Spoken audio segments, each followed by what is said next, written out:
পাখি এসে একটি বৃক্ষকে বলল, তোকে আমি ভালোবাসি, তোকে আমি ভালোবাসি।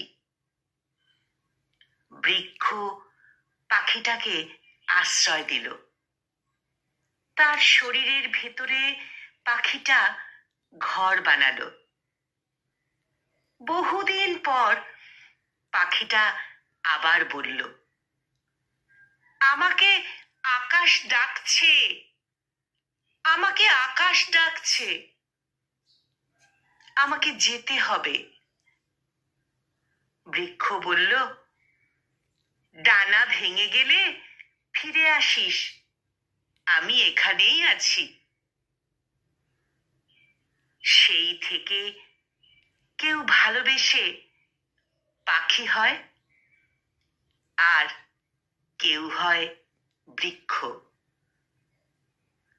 কেউ ভালোবেসে পাখি হয়, আর কেউ হয় বৃক্ষ।